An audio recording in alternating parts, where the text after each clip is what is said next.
Nuclear bombs, the most powerful and closely guarded weapons ever created. Here are 15 of the strangest things that you never knew about the nuclear bomb. Number 15.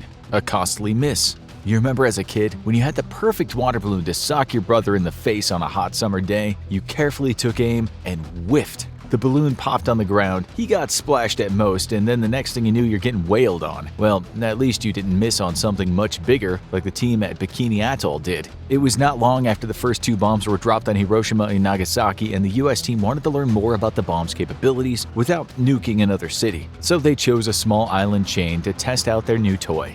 Part of the Marshall Islands chain, Bikini Atoll was under US control and close enough to a military base. With only 167 people that would need to be relocated whether they agreed or not, it was deemed an ideal location for a nuclear test. It was February 1946 when the island was evacuated, and in July 1946 the first payload was delivered. It was designed to be dropped from a bomber near a collection of ships loaded with lab animals so that scientists could study the long-term effects of radiation. The ships were in place. And then somehow everything went wrong. A B-29 bomber did drop its payload, but somehow it dropped it almost 2,000 feet from the target. It was close enough that it sank several of the ships and killed more than a third of the lab animals from residual radiation. But it was far from a full-on test that they wanted. What went wrong exactly? No one knows. But the next time you screw up at work, at least you can say you aren't the guy that misfired an atom bomb. And the military wasn't done with Bikini Atoll just yet. Number 14. Rough beach weather. So the military missed their first test at Bikini Atoll. It happens. They shrugged that off and they bounced back with a second test only a few weeks later. While the first bomb was dropped and exploded above ground, this one would be timed to explode underwater to test the effect of the radiation and blast on the water. They knew the results would be unpredictable, and that's exactly what they got. This first underwater test of a nuclear weapon didn't just prove how powerful the bombs were, it proved that their power was highly unpredictable, and it might have led to more caution in the future. Test Baker was launched on July 25, 1946, and the bomb was successfully dropped and exploded 90 feet under the water. And that's when things started to get crazy.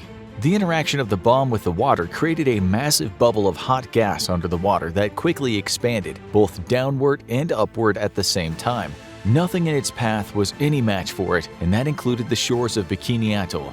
It would take a while for the full effects of the bomb to be known, but some were clear right away. Those who were nearby reported the energy from the bomb created a massive geyser-like plume of water that soon turned into a mile-high dome. This whipped up a tsunami with a wave topping 94 feet, long enough to lift a 27,000-ton ship into the air. When the chaos cleared, the military was able to observe a massive crater 2,000 feet wide carved into the sea floor, and many of the ships that were nearby were covered in radioactive energy. That is, except for the 8 that were sunk. They're keeping their secrets at the bottom of the ocean.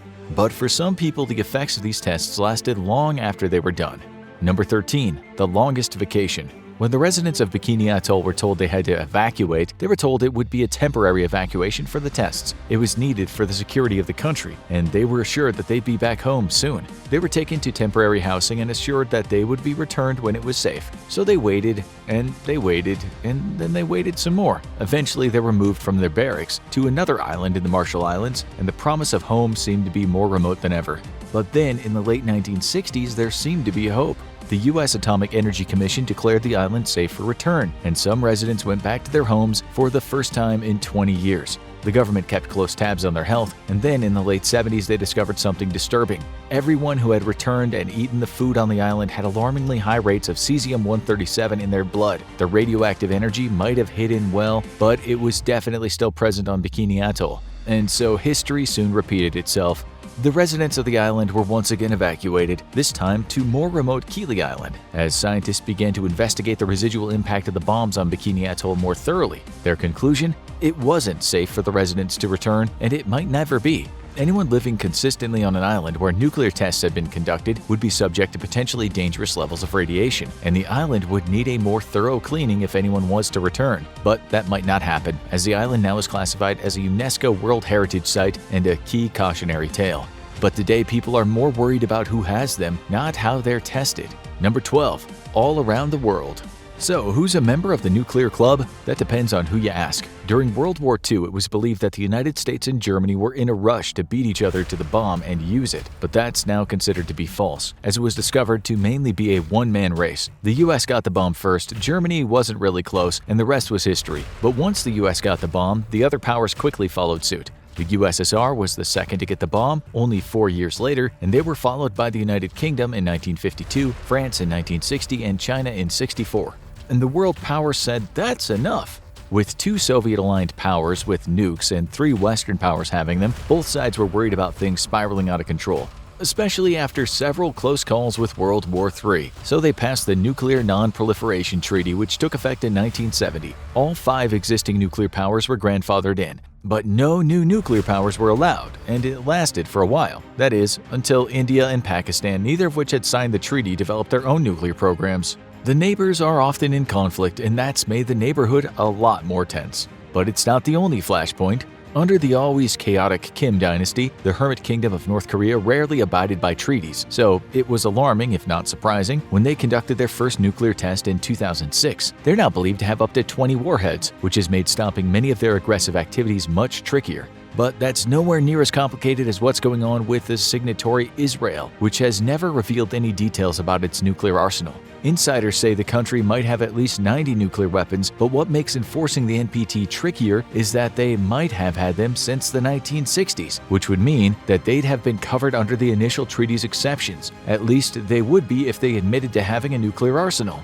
But who has the biggest, missiles? Number 11. The big guns. So who has the most powerful nuclear arsenal in the world? That's hard to gauge, because it depends on both the number of nuclear weapons and how they can be delivered, as well as their condition. North Korea has the smallest number of weapons and only land and sea-based delivery systems, which means it'd be easier to target their batteries and stop the missiles from taking off, although they're developing faster and faster weapons as we speak. Pakistan and India, which have around 160 bombs each, also lack an air-based delivery system, likely because their systems are designed for close quarters delivery to their neighbor. But what about the superpowers? The United Kingdom has 225 nuclear weapons, but only a sea-based delivery system. As an island nation, their surrounding waters are key to their national defense. But it's also been a very long time since they've had to worry about using them. France's sea and air-based systems are suitable for their 290 weapons, but barring a full-on war with Russia, they're not expecting any attacks on their soil anytime soon. Israel isn't talking as usual, but they're believed to have a 3-pronged nuclear triad. What they might lack, though, is long-range missiles, as they're more concerned with their neighbors attacking again. And so we come to the big guns. China is believed to have only 350 nuclear missiles, but all of them are attached to high-level delivery systems that might be able to hit anywhere on the planet. That makes them a formidable threat that might not be able to win a Third World War, but certainly could scare others off from fighting it. However, they have only a tenth of the arsenal of the United States and Russia, with 5,400 and just under 6,000 missiles respectively. This comes from their constant standoff during the Cold War, with both having a powerful nuclear triad able to reach across the world in minutes. So does Russia's numbers edge give it a win? Probably not. While they have more bombs, most are believed to be in poor condition, so their actual usable arsenal might be only half that number. And today's nuclear bombs are a lot more powerful than they used to be. Number 10. Kaboom! The bombs dropped on Hiroshima and Nagasaki were powerful enough to devastate both cities and kill nearly 200,000 people, and yet, soon enough, they looked like little firecrackers compared to what was coming. The original nuclear bombs were soon replaced with far more powerful and unpredictable hydrogen bombs. In 1954, when the US military returned to Bikini Atoll for another test, this time they would be conducting the Bravo test of a 23,500-pound hydrogen bomb, and it did not disappoint. They were expecting a 5-megaton blast. Instead, they were taken aback when the islands were hit with a 15-megaton blast. It ripped through the atoll, destroying 3 nearby islands, and ripped a mile-wide crater in the central lagoon. A scientist later estimated that the amount of debris hurled in the air was equivalent to over 200 skyscrapers, but the damage didn't stay where it was supposed to. 80 miles away, a Japanese fishing vessel was reeling in the day's catch when they were bombarded by radioactive debris from the explosion. Several other populated atolls were hit by radiation as well, and soon one crew member of the boat died of a mysterious illness. Was it radiation sickness, as Japanese scientists concluded? It's not clear, but one thing was, nuclear scientists knew they needed to get better at estimating the sizes of the blasts created by these weapons before they deployed them, especially if they intended to use the bombs in combat. But it wasn't the largest nuclear bomb ever tested. Number 9. Drop the bomb. That honor went to the Soviets in 1961. It had the impressive name of Tsar Bomba, or King Bomb, and it lived up to the hype. It had a yield of over 50 megatons, which made it over 3,000 more times powerful than the ones that hit Hiroshima and Nagasaki. The yield was equivalent to 50 million tons of TNT, which would be more than enough to atomize any major city around the world. So, how do we know about this bomb? The Soviets were notoriously secretive about the nuclear program, just like any nation is, but if you knew where to look, it was impossible to avoid finding out about it. The Tsar Bomba was dropped on October 30th, 1961, on Novaya Zemlya, an archipelago in the northern part of Russia. For such a valuable asset, it was dropped using a surprisingly low-tech method. They strapped it to a parachute and pushed it out of a plane before detonating it around 13,000 feet above the ground, and it was a roaring success. The United States had picked up information about the detonation from sources and sent a U.S. reconnaissance aircraft to spy on the detonation. They got a close-up view, but the heat from the bomb was so intense that it burned the outside of the aircraft and the plane. The only reason the plane didn't go down was because of its anti-radiation paint that barely held up. While the explosion was massive, it's actually considered one of the cleanest nuclear bombs ever detonated, with 97% of its yield coming from a thermonuclear fusion reaction. It burned hard and fast with minimal fallout. But would you believe that nuclear bombs can also be gifts? Number 8. Do not open. Only 9 countries are believed to have developed their own nuclear weapons programs, but that doesn't mean they're the only ones that have them on their soil. The United States is part of NATO and has committed to the collective defense of all of Europe against any threat. To that end, they've lent out some of their nuclear weapons to be deployed in countries including Germany, Italy, Turkey, the Netherlands, and Belgium. But these weapons can't be launched by the host country, they're still under U.S. control, and can only be deployed by the U.S. in an event of an invasion against NATO. But the US wasn't the only country who did this. The United States could lend out its nukes as a deterrent, but so could the Soviet Union. In fact, that might have led to the world's closest brush with nuclear war when the Soviets decided to deploy nuclear missiles into newly communist Cuba in the 1960s, only miles from Florida's shore. The standoff nearly led to a hot war, and the Soviet Union did ultimately back down. Today, while no countries are actually giving away their nuclear weapons, many people are concerned that China and Pakistan might aid Iran as the country tries to become the 10th member of the nuclear club. But did you know that the US nearly nuked itself? Number 7. Whoops. When transporting nuclear bombs, it stands to reason that you should be pretty careful. But that doesn't mean things can't go wrong. Very wrong. That's what happened near Goldsboro, North Carolina in 1961. A Boeing B-52 Stratofortress was flying overhead when it suddenly sprung a nasty fuel leak. It tried to maintain a holding pattern until it could be fixed, but it lost too much fuel and was about to crash. It was ordered to head back to base and land because it was carrying precious cargo that couldn't be lost, namely 2 nuclear bombs. But as it made its descent, things went south in a hurry. Literally, the pilots lost control and had no choice but to abandon the aircraft. Only 5 of the men survived, with 2 dying in the crash and 1 being fatally injured in a failed parachute landing. But the plane carrying its deadly cargo made a crash landing near Goldsboro, spreading debris over a 2-square-mile area of farmland. And everyone in the know wondered, was the US about to accidentally nuke itself? Surprisingly, the answer was no. Nuclear bombs are hardy for good reason, and neither bomb detonated upon impact. The bombs were recovered, with one of them found hanging on a tree by its parachute. The other bomb was found in a muddy field, and when it was discovered that it was partially armed but stable, it was decided to leave it there. They removed the explosive part but left the plutonium core at the base of a now secure location. It wasn't until years later that it was revealed that the other hanging bomb had gone 3/4 of the way to fully arming itself in the fall, which means we nearly lost North Carolina. But it wasn't the only hair-raising nuclear bomb incident for the US. Number 6. Pay up. Things can go wrong when you have multiple large aircraft flying through the air, even more so if some are carrying nuclear weapons. In 1966, a B-52G bomber was refueling mid-air over the Mediterranean Sea when a collision occurred. The refueling aircraft crashed when its fuel tank ignited, killing everyone on board, while the bomber went down and lost 3 of its 7 crew members, as well as its cargo of 4 hydrogen bombs. Had they all sunk to the bottom of the Mediterranean? The government found 3 of them in a small Spanish village where they had contaminated a 2-kilometer area with radiation, but didn't fully detonate. But what about the 4th? Well, that's one of the strangest stories in Cold War history. The 4th bomb seemed to have disappeared into thin air, and an exhaustive search by the military turned up nothing. But then they received a tip from a local fisherman named Francisco Simo Orts, who claimed to have seen the bomb hit the water. The military wanted to hire him, but he knew his worth and later demanded a payment of $20 million. The bomb was supposedly worth $1 billion, and maritime law says he's entitled to 1% of that. The Air Force did ultimately make him an offer, and the bomb was safely recovered. It's not clear if Simo Orts ever did receive his payment. The US seems to lose nuclear bombs in all sorts of places, but this has to top them all. Number 5. The air up there. If a nuclear bomb got detonated in space, you'd probably either assume it was a horrible mishap or a space war just started. But in 1962, the US actually detonated a thermonuclear warhead in the sky on purpose. The test was titled Starfish Prime, and it was one of the only nuclear tests ever conducted in outer space at a whopping altitude of 250 miles. A Thor missile was launched into the sky and then remotely detonated from a safe distance, and the world would see exactly how powerful those weapons were. It worked brilliantly. Maybe a little too well. The bomb created a massive fireball in the sky, as the nuclear debris created a massive aurora that could be seen from hundreds of miles away. In Honolulu, Hawaii, the aurora burst through the thin clouds and created a massive flash of light. Radioactive debris fell on nearby Johnson Atoll.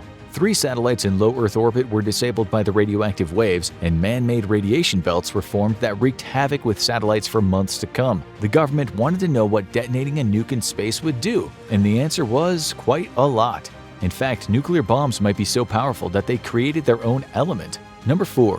What is trinitite?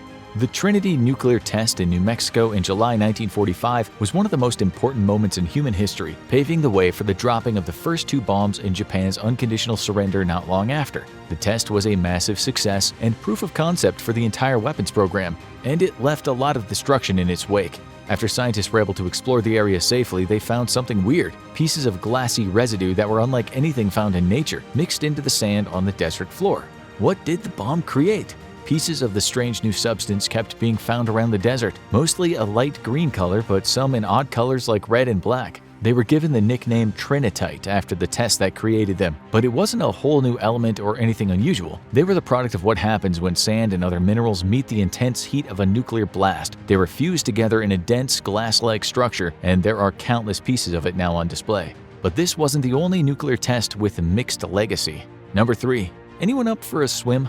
Lake Shagan, a lovely place to swim in Kazakhstan with a strange history, because this isn't a natural lake. In 1965, when Kazakhstan was part of the Soviet Union, the Russians decided to conduct a nuclear test in the Shagan River. They placed a 140-kiloton device in a hole they dug in the river, almost 600 feet deep, and then detonated it, creating a massive crater. When the dust settled, the crater started to fill up with water, creating a new artificial lake, with the rim of the crater holding the water in place. So what is this lake like today, over 55 years later? Surprisingly, it is not a nuclear wasteland at all. The radiation levels in the lake have decreased to the point where exposure isn't really a risk, and locals regularly swim in it. The authorities in the now independent country warn that they can't guarantee anyone's safety, but that hasn't stopped daring locals from fishing in it and eating their potentially radioactive catch. No word on anyone fishing out any three-eyed fish just yet, and so far there are no reports of ill effects, which led to New Zealand documentarian David Ferrier to visit the lake for lunch with a local fisherman for his Netflix series Dark Tourist. And nuclear tests even provide a way to solve crime. Number 2. Time and time again. The world of art forgery is one of the most complicated to crack. There are highly skilled craftsmen who can duplicate some of the most famous artworks in the world, stealing the original and selling it on the black market while leaving a modern clone in its wake. Testing for art forgeries is difficult as well, since dating the painting can be difficult and risks damaging it. But recently, scientists have developed a way to test with maximum reliability without damaging the painting. There is one clear giveaway that a painting is newer than 1945, and it all started with Trinity. Finding a painting's exact date is often impossible, but what if someone is claiming a painting was made by an artist from the 1800s? You test it, and it tests positive for trace amounts of cesium-137 and strontium-90. On go the cuffs, and the art forger is sent away to the big house. That's because these isotopes were only created by nuclear weapons, and if a painting tests positive for them, then they have to have been created after 1945. But there's one nuclear mystery that is stranger than any other. Number 1. The Vela Incident. The year was 1979, and somewhere between Antarctica and the southern tip of Africa, something unusual was going on. Near the South African territory of Prince Edward Islands, there's an unidentified flash of light, followed by another. It's detected by 2 American Vela satellites, which were designed to detect nuclear explosion in violation of the ban on nuclear tests. This matched all the signs of an unauthorized test, but there was one problem. No one knew who conducted it, and we still don't. Both India and Pakistan were testing nuclear bombs at the time, but neither one was considered a likely suspect. France also had a territory nearby in the Kerguelen Islands and could have been testing a small neutron bomb. No one knew exactly where Israel was testing its top-secret nuclear weapon since their small territory left them very little room to play with. And the most common theory is that it might have just been a joint Israel-South African nuclear test. But even today, there is no proof of who was behind this mysterious explosion, and nuclear historians would love some answers, but no one's talking. Check out What Happens to Nuclear Waste for more information on how this incredible power is dealt with, or watch this video instead.